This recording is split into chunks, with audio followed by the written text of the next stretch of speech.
And he said to them, you must come away to some lonely place all by yourselves and rest for a while.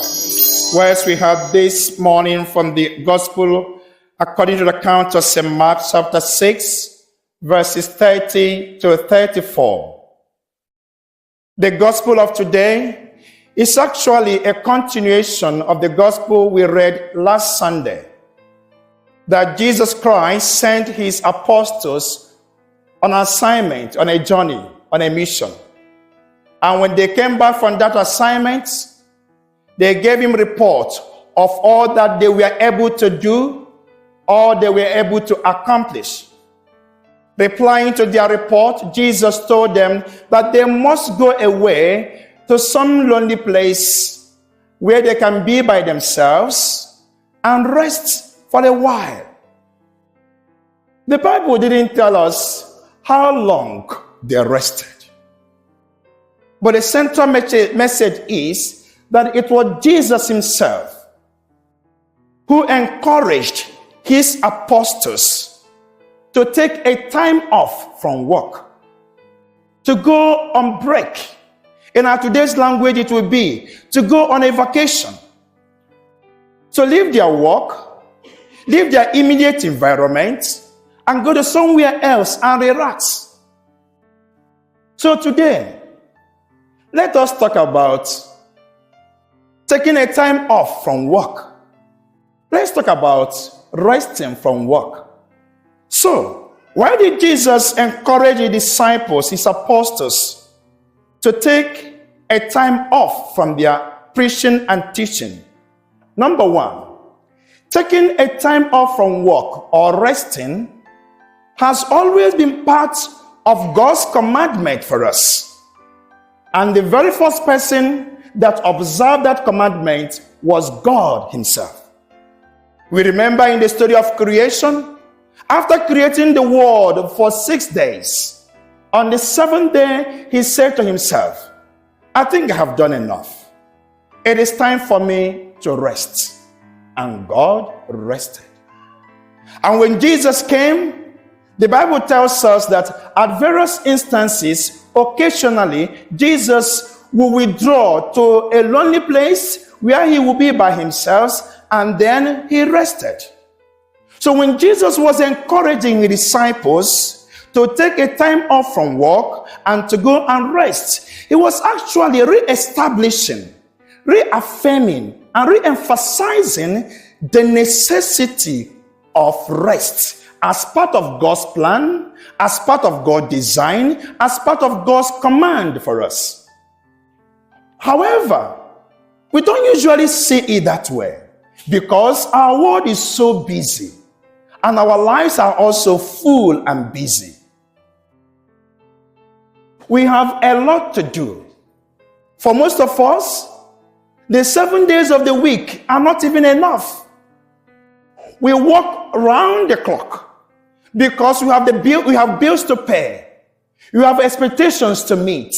We have people to take care of, our children, the family, our grandchildren, and also to save for the future, to save for our pension. So we are always busy.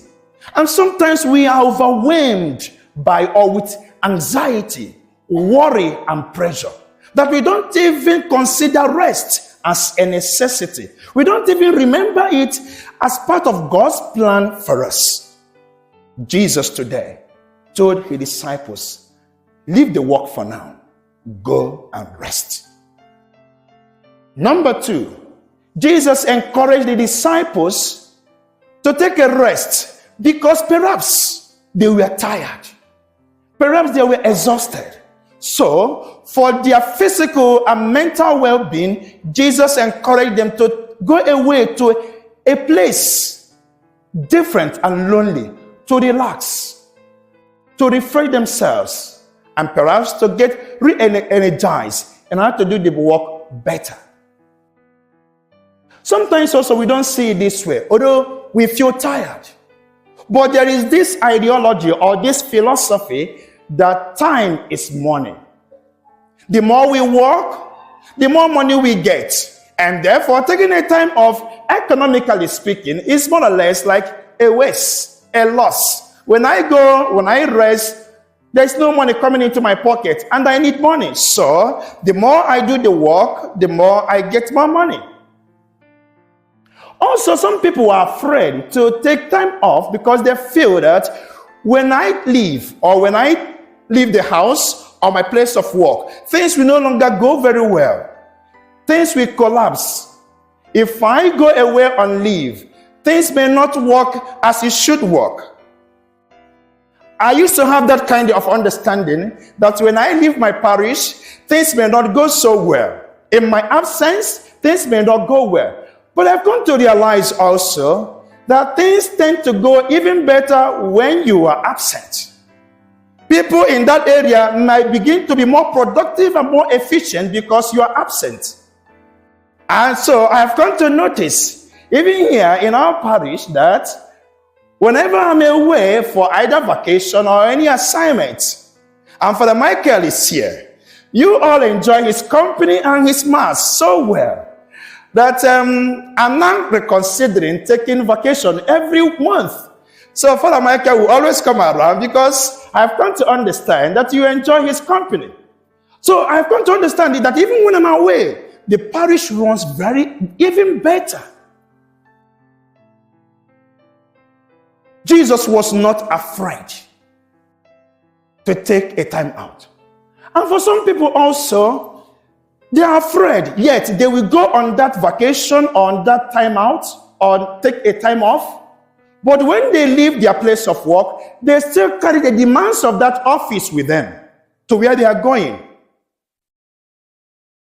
A priest friend once visited me, not Father Pascal, another one. A priest friend once visited me for his vacation.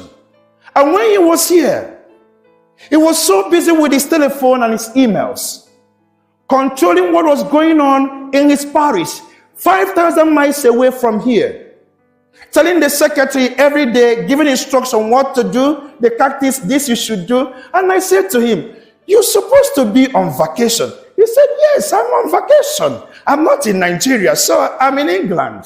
I said, "But you are still into the work." You know,